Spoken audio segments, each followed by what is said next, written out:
don't talk about the Really? trophies. Oh. Yeah. Don't?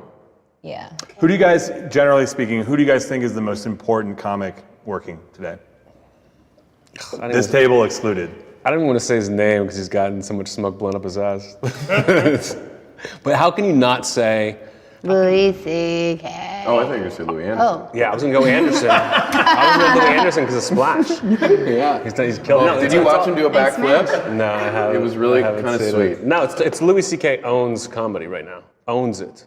In a great way. It's kind of fun that you see, and it's not even like in a way that gets you down about your own comedy, because you've seen people now, like Chris Rock owned it for years, and then he went away, and then I guess maybe Gaffigan had it for he's still around, but he doesn't like Louis C.K. is like every year a brand new album. Well, I think it's the all this new combo stuff. of doing stand-up, the specials, and then having his own show that is so clearly his voice that is quite a combination. Sure, but he'll also go on Leno and not let Leno say a word and just do a monologue that you'll never see in his stand-up or anything that gets millions of people will see it the next day. Like he just every time he opens his mouth, regardless of what it's about, he always wins. Like he just seems to have the perfect, experience to talk from and the perfect thing to say to make everything all right. Whether it's like Tasha's rape controversy or, this Boston thing people keep talking about for some reason.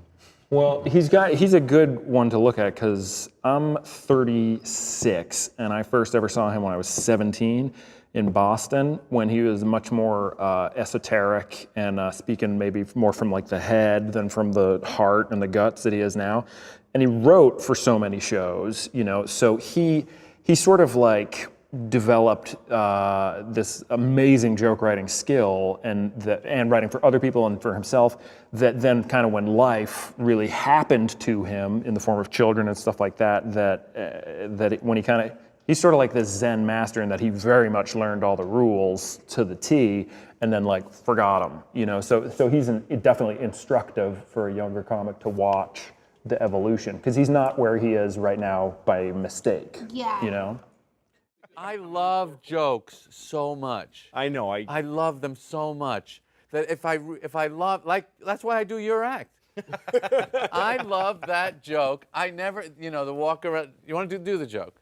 Which one? The walk about the vacation. You're making me do my acts in front of this. I'll do the Free bit. talk comedians. In front of Yeah, you do it. All right, I'll do it. Joke. This is Jerry Seinfeld doing Louis C.K. Right. Okay. So I'm going on my vacation with my wife, my family. We pack up the car and the kids, and I'm clicking in the car seats, and I put the wife in, and I get everything set. And it's so much work to get a family in a car. I close the door for my wife on the passenger side. I walk around to the driver's side. That's my vacation. Yeah. Is that how it goes? Something that's total. That's a completely Seinfelded version. Really? I mean, you really polished it up. You made it nice. You made it nice. Okay, so now, just to finish the point, I love that joke. It's a. But you made it like a joke. You made it like a joke. Well, I heard it was his bit. His is like his life's falling apart. That's he the doesn't difference, want- really, isn't Oh, you've it? heard him do this? Yeah. Oh, I just I never wanted heard to it. see you do it. Now, No, the thing that's so interesting. No, because when I do it, I'm sputtering through it. And sweaty anger and energy. But you turned it into a really beautifully crafted and you could see the moves and everything. Yeah. It was clean. With Lou, you don't even know the joke's coming. Then- When Louis did it, I didn't think that's a joke. I just thought this is a man falling apart for my pleasure. You're like my This is a my man. youngest This is a daughter. man. This is a man spilling his heart out, telling me what a bad day he's had, and it's hilarious. But it's Well, really he's free weird. to do what he wants. I don't care. No, I know, but I do that as well. I sort of disguise jokes. I don't think really? I don't think I make jokes. I think of a joke as the minimum amount of words to get to a I think you do both punchline. at the same time. I think you try to. I try to make it seem like I'm just getting this out, but I know all the moves. I know every little piece of it. How it But it goes. still needs a joke under. That's Yeah. the problem with so People many have of varying these young degrees. guys. They think it's all attitude and all. No, yeah, no, But you got to work on it. It's got to have jokes under Well, of course. this weird persona, under your gotta work crazy on it, yeah. glasses, No, you need under it. your crazy voice. But also, do you think we've got a thing? I don't think I've got a thing. Like, Chris has got black, but, he's rich, educated. He's hardly fucking Kunta Kinte, is he? Do you know what I mean? Boy, did I luck up with that. Oh boy. you've got you. Oh, you God. Jewish doesn't count. You know. No, I don't use that. No, I know. No, I But know. it's in there. It's in in there. there. It's yeah. in there. Oh yeah. You pull it out from time It's to a time. gear but you don't- go you and don't- you slip into once Do- in a what do while. you- It's in the DNA. Do you think you have to have a thing? Have you got? You know, I think you. You got to figure something out. You've got to have a voice. You've got to You have a gotta- voice. yeah, that's what a voice. Thinking about our acts, that's what we do is take a subject and just don't leave it alone till there's nothing left of it. I think You your know, for thing- you, it's like whatever. If it's soap or shampoo, you're going to put the shampoo bottle there Right. and just poke at it and bludgeon If it. there's and something force- about it's it gonna that be- initially got you, Yes. that you go, there's something there. And then for Chris, and Chris does it in a way that's even more blatant because he'll even keep repeating. If the premise is, you know, women can't live without money or whatever it is, all your chauvinist bullshit things that you say. He'll keep sexist to repeating me. it over and over again. Women can't. Women can't go down in lifestyle. Women can't go down lifestyle. That's his thing. So he said it to you too. Women can't go down lifestyle. Then he'll explain it from 50 angles and he'll say, women can't go down in lifestyle. They can't. They can't go down. And then he'll Yeah, explain, but he explain, has explain. to do that because that's a richer idea than they're used to hearing from a comedian. That's right. So he has to teach them. Oh, I think he's doing the right thing. Yeah. But that's, yeah. And a lot of comedians have great jokes, and they don't like, why isn't this working? It's not working because the audience does not understand the premise. That's right. So I just like, I'm going to make sure if I set this premise up right, this joke will always work. But if I kind of go namby-pamby about setting up the premise. One of my favorite bits is that when white people are rich, they're just rich forever and ever. Even their kids are rich. Yeah. But when a black guy gets rich, it's countdown to when he's poor again.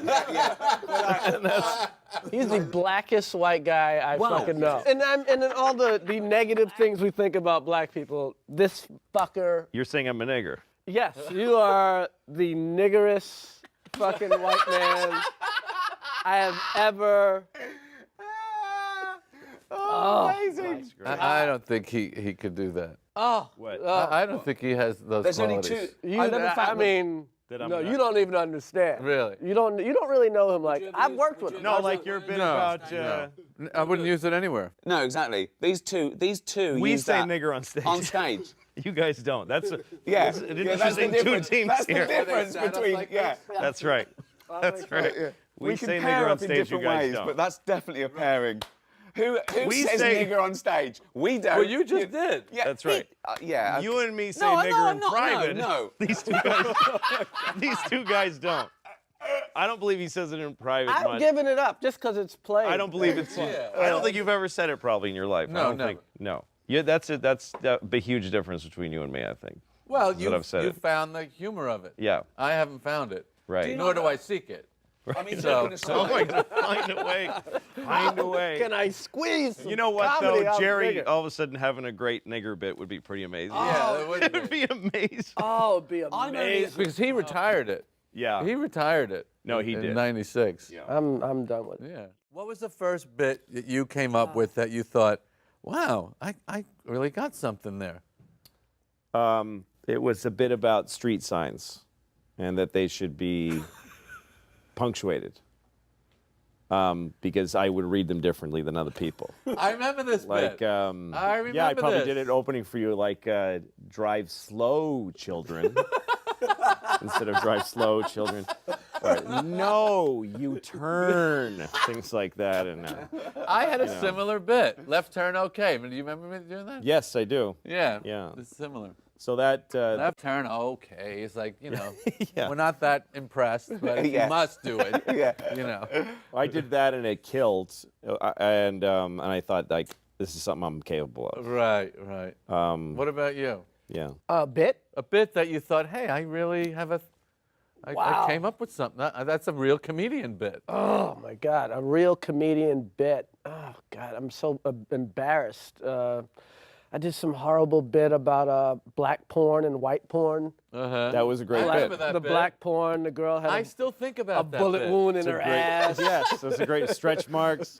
stretch marks. And they looked like when you took a picture of the black girl, you didn't have her permission, like she's looking like this. And white porn, they're all airbrushed. And they're Here's beautiful. the thing I love about bits. This is why it is comedian thing is different. Really good bits Yeah. go deep into your head and keep coming back. I'm sure I think about that bit honestly. Yeah. Once a month. Oh man. Because it was the first time, and I apologize for how naive this sounds, that I realized, oh, black people live in a different world than white people. Yeah. I didn't really know that till I heard that bit. So their Playboy is different from our Playboy. Yeah. And they're not that thrilled with it. So and I didn't know any of That's that. the funny bit. That's the funny bit as well, from your perspective, that they're not that thrilled with it. So he's complaining again. Right. You're imposing this Jewishness. They're whining. They're whining about their culture. Oh, we do that. Right, Yeah. right. Exactly. That would have been a great bit, though, if you did that. Black people's porn exactly, is different than white porn. And guess what? They're not thrilled with it. Bow, ba, down, down. Yeah, they're not thrilled with it. How can we help this porn? Yeah. White porn, But I we swear, have airbrush. I do think about that bit.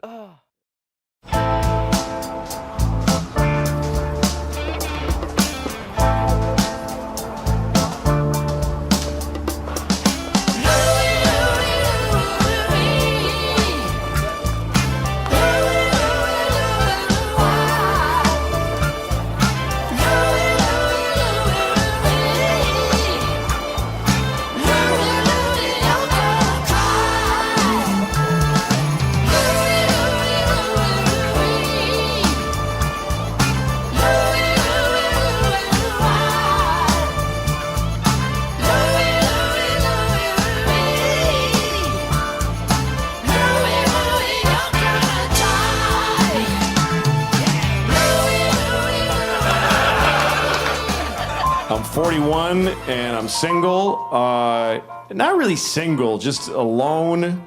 But I have 2 children, and that's the only thing I'm comfortable with in life anymore. I know how to take care of a couple of kids. I don't like French toast. Oh, sorry, that's what we're having. Mommy doesn't make us French toast. I go to my daughter's school to volunteer sometimes. My daughter goes to a public school. And I volunteer not because I'm a good person, but because you have to. Because nobody works there. There's just nobody there. You go in this school, like thousands of kids, and you go, where is any grown-up right now? And I usually go for lunch and recess. That's when they really need grown-ups, is for lunch to volunteer in the cafeteria, because they have 300 kids eating, and they have one Jamaican lady watching all of them. It doesn't matter that she's Jamaican, but it totally does, because there's nobody who can be mean to 300 children just in the way that the Jamaican lady, and it's not her fault, she's outnumbered. 300 kids to 1, Gandhi would be like, shut up! So my job as a volunteer is to stand there, usually near my daughter, so I can be with her, and then kids raise their hand, and you need to go and help them. Now, usually they need help opening a milk, because they can't open their milks. They can't do it, because it's 2009, and we still put milk in this little paper box. Put it in a bottle. I don't know why we're doing it. It's torture. We put it in this envelope that was invented by some Dutch in 1773. And they can't do it. They can't open it. It's too subtle an idea, a design for a 7-year-old to peel back the paper and then gather it forward into a spout shape. And the glue is vicious, so they have to pick at the corner and try to get it. And they end up drinking out of this finger filth disease spout. So they can't do it, so they raise their hand, and I do it for them. I'm not better at it. I deal with the stress better than they do. I don't cry like a little bitch because I can't open my milk. I'm a man.